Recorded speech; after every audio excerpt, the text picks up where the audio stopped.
Hello everyone, this is week 6 of Law, Crime and Punishment. This week's topic is Crime in the American Dream, which is also the title of the book from which we read 2 chapters for this week, chapter 1 and chapter 4. The topic of the book and the topic of this week is crime and its relationship to the American Dream. Or in the words of the authors, this book has been written with 2 purposes in mind.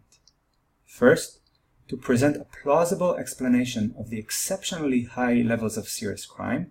Second, to formulate this explanation using the basic ideas, insights, and conceptual tools of sociology. Which is basically saying, there are exceptionally high levels of violent crime in the US, an issue we covered in week 3 of the course, which then begs the question, why? What is it about the United States of America that makes it so conducive to violent crime and so special in that regard? And the second purpose of the book is to explain these exceptionally high crime rates using the conceptual tools of sociology, which then begs the question, what are those conceptual tools of sociology? What do the authors mean by that? What the authors are telling us here is that in order to explain the exceptionally high crime rates in the US, they will use 2 concepts or conceptual tools, culture and structure. And before we get into what those concepts entail, it is important to keep in mind that this is just one case study. The main takeaway here is that these are tools that we, as sociologists, can utilize and apply to any other social phenomenon that we wish to explain. Now let us understand what the authors mean by culture and structure. In general, by culture, the authors refer to people's beliefs, values, and goals. Some of the fundamental values of American society are individual freedom, the pursuit of happiness, democracy, just to give a few examples.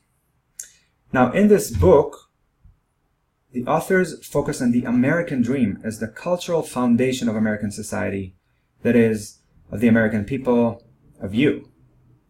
And they define the American dream as a broad cultural ethos that entails a commitment to the goal of material success to be pursued by everyone in society under conditions of open individual competition. The second conceptual tool the authors employ in this book is structure, which is a trickier, more elusive concept. By structure, the authors refer to the positions and roles that people occupy in society, and they explain. Social structure consists of the patterned relationships among persons and groups defined and organized through social institutions. And the key concept here is, of course, social institutions. Institutions that are not necessarily tangible ones or concrete ones, but rather abstract, theoretical institutions. The family, for instance, is a social institution. It has defined roles and positions, father, mother, kids, which include certain expectations and demands, while allowing for some freedom, what we referred to earlier in the course as the tension between structure and agency. So how is all of this related to the exceptionally high crime rates in the US that the authors are trying to explain in this book? Well, the argument is made up of 2 parts. The culture part, that is, the cultural ethos of the American dream, which imposes a very strong pressure to succeed monetarily. Just think of yourselves and how pressured you are to be perceived as successful, which in America means making lots of money. And the weak restraints on the selection of means to achieve that goal, meaning that you are expected to make a lot of money, and how you do it matters less. Sort of an anything goes mentality. The structure part of the argument refers to the imbalanced institutional structure of the US. What it means is that the arrangement of social institutions in the US is imbalanced towards the economy. In other words, the economy is the dominant institution in American society. Now let's try to clarify this argument. If we were to sketch out the arrangement of social institutions in a typical Western developed country, like Germany or France or the UK, it would look something like this.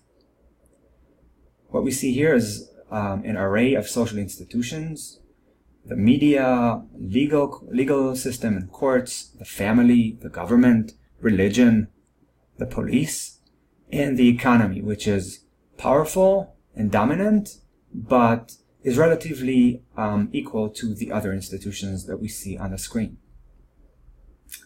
Now, if we were to do the same for the US, it would look something like this.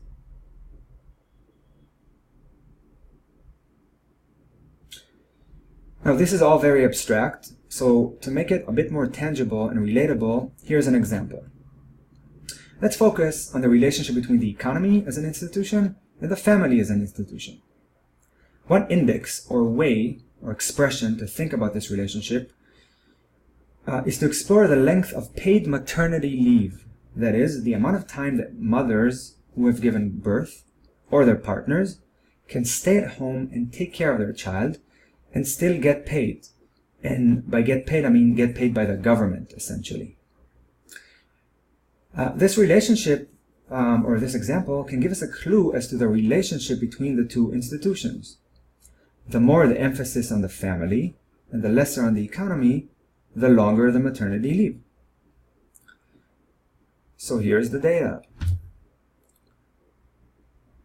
In Estonia, for instance, mothers or fathers receive 87 weeks of maternity leave. In other words, mothers or fathers get to stay at home, take care of their babies, and get paid for over a year and a half. In Germany, it's 50 weeks. In France, 25.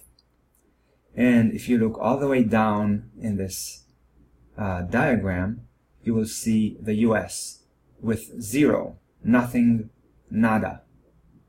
The only country in the West that completely lacks paid maternity leave. This is but one expression of the dominance of the economy in the arrangement of social institutions in the US. The authors discuss many more in chapter 4 of the book.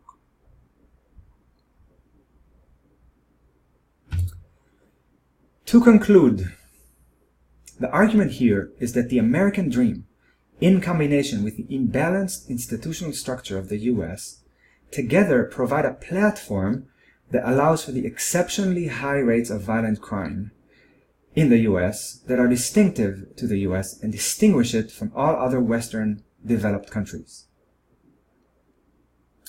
Now, the beauty of this argument, in my opinion, has less to do with whether or not it is correct or convincing or accurate. It's the elegant use of sociological tools in order to explain a social phenomenon that is a conundrum. In the future, whenever you are faced with a conundrum at the social level, keep in mind those conceptual tools that might just prove to be useful. I hope that you enjoyed today's class. I find this text fascinating, and I hope that I was able to show you at least a glimpse of its beauty. Take care and have a wonderful, relaxing week. Bye-bye.